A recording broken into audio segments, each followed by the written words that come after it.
नमस्कार। प्रस्तुत है आज का चिंतन। अल्हड़ बचपन जीवन की सुरम्य अवस्था है। खेलने कूदने की यह उम्र सबके आकर्षण का केंद्र होती है। कुछ भी पाने के लिए मचलना तथा न पाने पर रो रो कर बेहाल हो जाना इस उम्र की सर्वोपरि विशेषता है। बालहट का यह वैभव राजहट से कम नहीं है। बच्चों की किलकारियों और धमा चौकड़ी से सारा परिवेश गुंजायमान रहता है। यह सब अच्छा लगता है, पर क्या है जो इस अल्हड़ बचपन को असमय निगल लेना चाहता है? क्यों बचपन की उम्र घटने लगी है? क्यों बचपन में बेमेल विकारों की बाढ़ आने लगी है? बचपन पर यह बढ़ता संकट मानव और समाज दोनों को प्रभावित कर सकता है। कच्ची उम्र समय और परिवेश के आवा पर पककर विकसित होती है, परिपक्व होती है।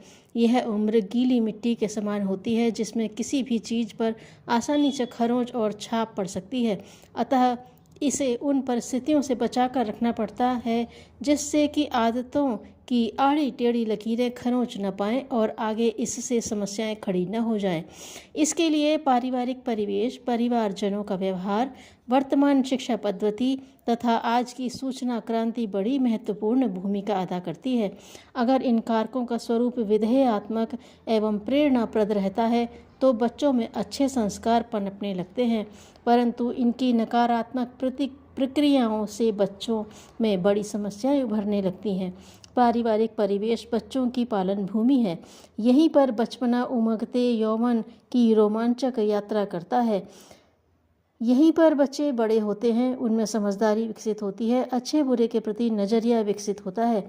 अतः यह परिवेश बच्चों के लिए अनुकूल होता है तो बच्चों की बढ़ती उम्र में शारीरिक एवं मानसिक विकास क्रमोत्तर ढंग से विकसित हो पाता है।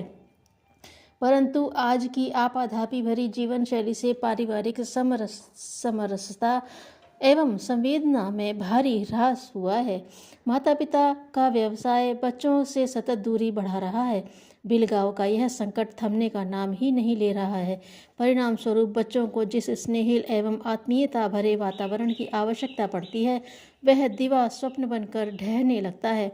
इस दूरी को पाटने के लिए दादा दादी की प्रेरणा भरी कथा कहानियाँ तथा जीवन की अनगणित शिक्षा भी नहीं मिल पाती है, क्योंकि एकल परिवार में इनका स्थान ही नहीं रह गया है। इससे बच्चे प्रत्यक्ष रूप से प्रभावित होते हैं। बच्चों की सुकोमल देह अपनी एवं कच्ची मानसिकता के लिए प्यार पुचकार संजीवनी का कार्य करते हैं। प्यार भरे परिवेश में बच्चों का बहुआयामी विकास होता है। नवजात शिशु के दूध के समान स्नेह एवं प्यार की अहम ज़रूरत बच्चों को भी है। इसके अभाव में बच्चे मानसिक एवं भावनात्मक रूप से पंगु हो जाते हैं और यह अभाव ही आज के नन्हे नन्हे बच्चों में तनाव, अवसाद, हिंसा, चोरी जैसे कुटैव पैदा करता है। जैसे प्रकाश के अभाव में वृक्ष लताएं पीली पड़ जाती हैं और इनकी सारी चेष्टा प्रकाश पाने की ओर लगी रहती है, ठीक इसी प्रकार प्यार पाने के लिए बच्चे तरह तरह के उपाय खोजते हैं। इसलिए वे रूठते हैं, हल्ला मचाते हैं, परंतु फिर भी जब वह नहीं मिलता तो अल्हड़ बचपन गलत दिशा की ओर मुड़ जाता है।